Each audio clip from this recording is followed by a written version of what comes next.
Okay, Ayubovan, good morning. I don't know whether it is good afternoon in some capitals, but thank you, Professor Gamini Kirivella, for inviting me to be with you this morning. And I'm really happy to be with the Regional Center for Strategic Studies. And you have selected a very pertinent topic, the impact of COVID-19 in South Asia. I mean, we are living in South Asia, and we believe our region is a very high potential, fast growing, futuristic region. So we really need to address the core issues that are really impediments to the progress of our region. Now, before in order to set the theme, the platform today, let me share with you the statistics of COVID-19 in Sri Lanka today, but in a slightly different way. We hear the numbers, but then when we analyze it little further, at least by giving percentages, the picture is not that bleak. So we need to, I think, understand that. So as of this morning, we have 20,967 cases of COVID in Sri Lanka. And of course, out of this, the so-called imported cases are only 7.7%. So that's only a very small percentage of imported cases to the country.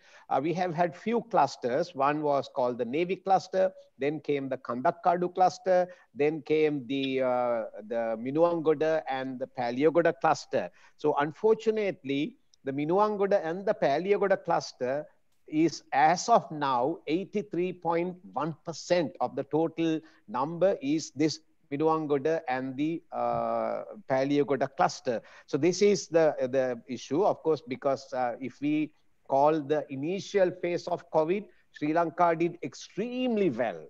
But only thing, the second wave, you see, they say the COVID curve is always doing the hammer and dance. So we were able to hammer it down in the beginning, but now the dance has taken place, so it is dancing. Now we still have to bring them to the hammer stage again.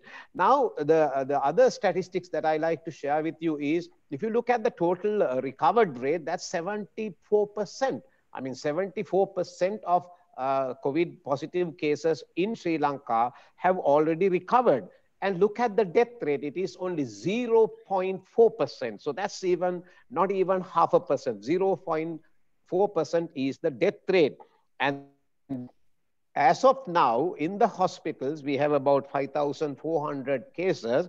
But actually, the good news is, in ICU beds and ventilators, only 2 patients. So this is something which we need to pay attention to, and that's a 0.009% only in ICU and ventilators. Of course, we have had few deaths due to COVID or COVID-related complication that we couldn't stop.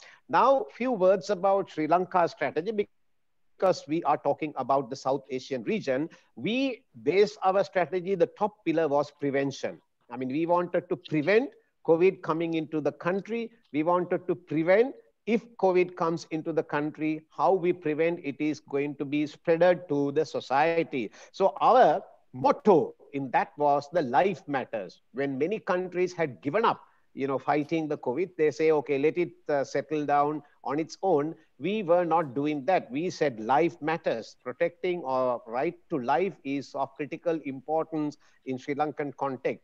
And also we undertook this as a humanitarian mission. This is a mission with a lot of humanity. And also we base our strategy on 3 T's, that is testing, tracing, and treating. Testing, treating, and testing, tracing, and treating. Now, testing, we all know we did about 30, 40 tests per day in the beginning.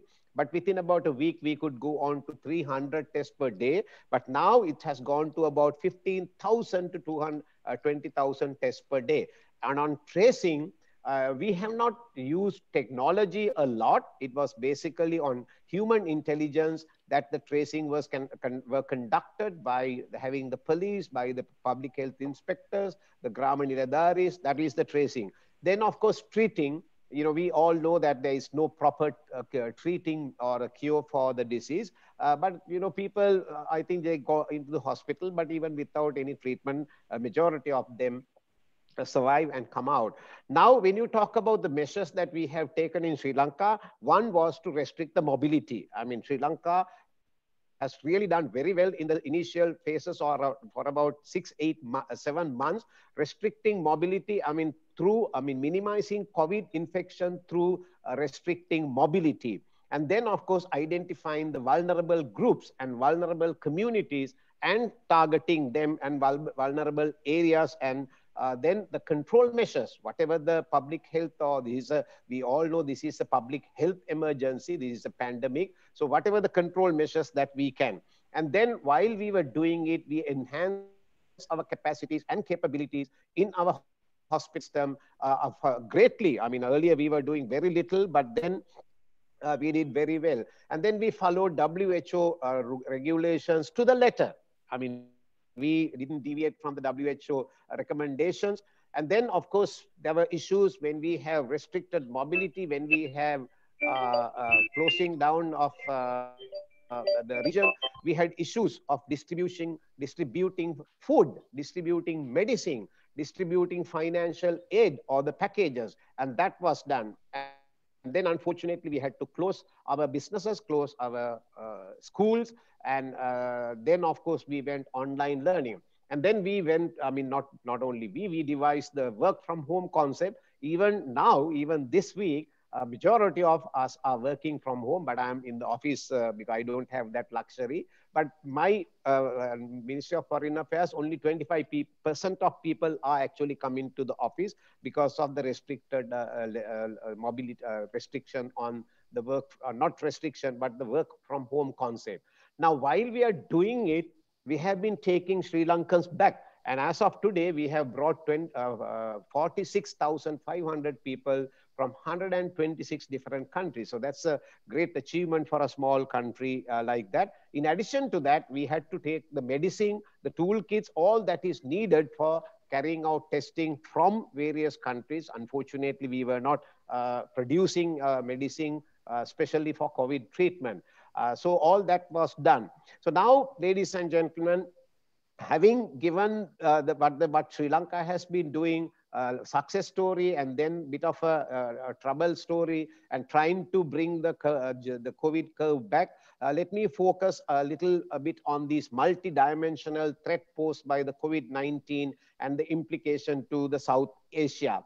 Now, the COVID has given huge challenges to our capacities, whether it is in the health, whether it is in our economy, whether it is in our food production. This is a huge challenge posed by the COVID-19 pandemic.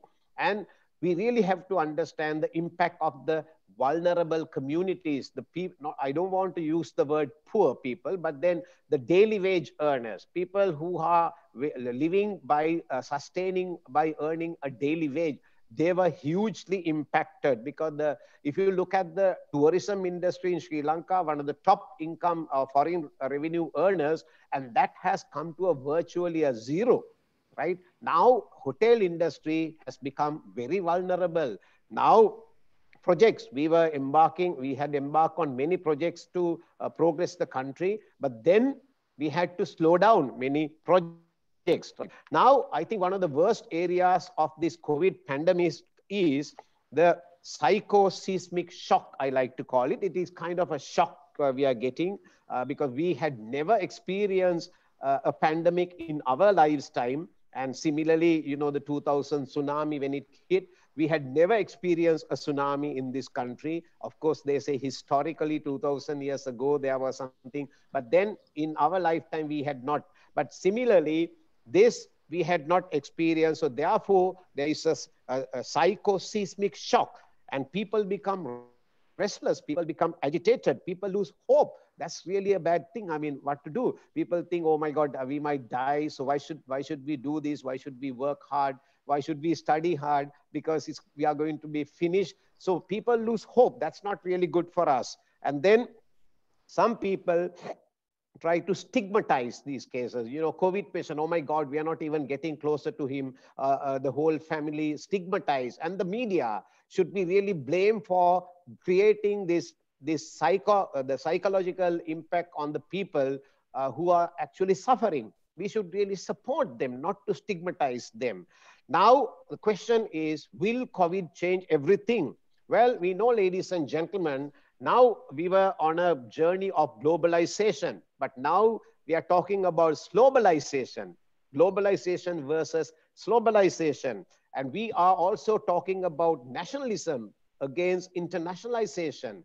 And we are also doubting the abilities of international organization. I mean, we all know WHO was criticized by leading powers. Their funds were withdrawn. So we have a huge situation here that maybe things will change. And we all know there are large-scale disruption to global supply chain, and the impact on airline industry is huge.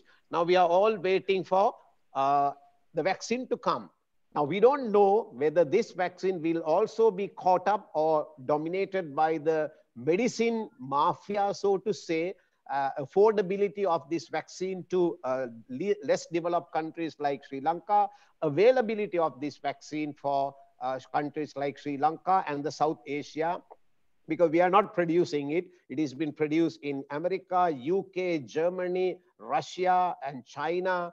So we don't really know what will happen with the vaccine in time to come. But then also we don't know whether it will be the cure, or whether, I mean, whether it will really prevent the success story. And we are yet to witness the possible after effects of this vaccine. So it will take some time. Now, in this one, the COVID has forced us to rethink our models.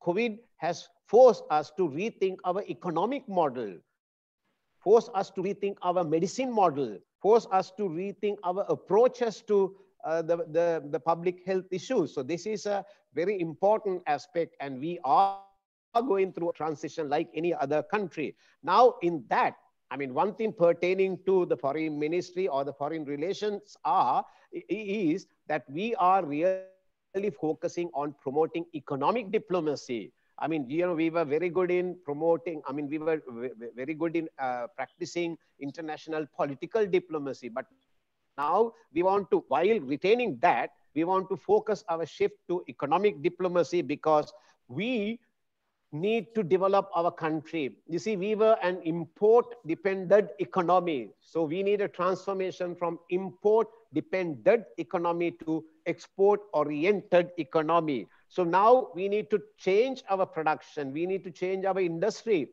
You know, this is a country which did not have, or which did not produce a single personal protective equipment. But now we are producing, we are sending to Europe, we are sending to America. So why? We didn't even think, we didn't have a necessity, but then that has given us the thinking that we need to change. And agriculture, we have great emphasis on agriculture now. I mean, this year, after COVID, 400,000 hectares of land has been cultivated in Sri Lanka, and we are going to have a bumper harvest in the months to come. So this agri-based, export-oriented economy is the model. Now, finally, I think your topic is what the civil society can do in a pandemic like this. I think the civil society has a great responsibility to create awareness, how to enhance social resilience, how to enhance social resilience. That is my point number one. Then how to mitigate social, political, and geopolitical impact. I think that is the role or the task too for the civil society in this game. The third one, I would say, how do you unite people, not divide because of COVID? How do we divide? I mean, how do we unite people? So that I identify as the third point that the civil society can do. And then to talk about preventive measures and identify best practices. We have best practices from various countries. We need to share. We need to identify what best practice we can implement, and also enhance social capacities. The civil society has a lot of capacities in any country, any society. So we need to mobilize these capacities to battle this COVID-19 out. And then also I see another key role that the civil society can do is harmonizing efforts between the government and the public sector, between the government and the civil sector, between the government and the NGOs, right? So this is what the civil society can do. So these are the things, the roles that I think, based on my experience, based on the evolution of COVID in Sri Lanka, that I have identified. Then finally, before I conclude, as a region, because you are talking about Southeast region, I think we need to enhance two things: food security and medicine security for the South Asian region. Again, share best practices and address conflicting issues in the region. Now, we are bogged down with border conflict for 72 years, right? Now, COVID is killing people. And more than the war, more than the conflict, COVID is killing people. But we are still talking about conflicting issues within South Asian region. So we need to understand which is actually the worst case, right? My final thought is COVID is giving another issue. COVID is raising or asking a question: what is a superpower? Is a superpower the militarily mighty, economically powerful, internationally powerful country, or a country which can protect its own citizens' life? Now, in that sense, I think Sri Lanka is a superpower. Thank you very much for listening to me. I'm happy to be with you.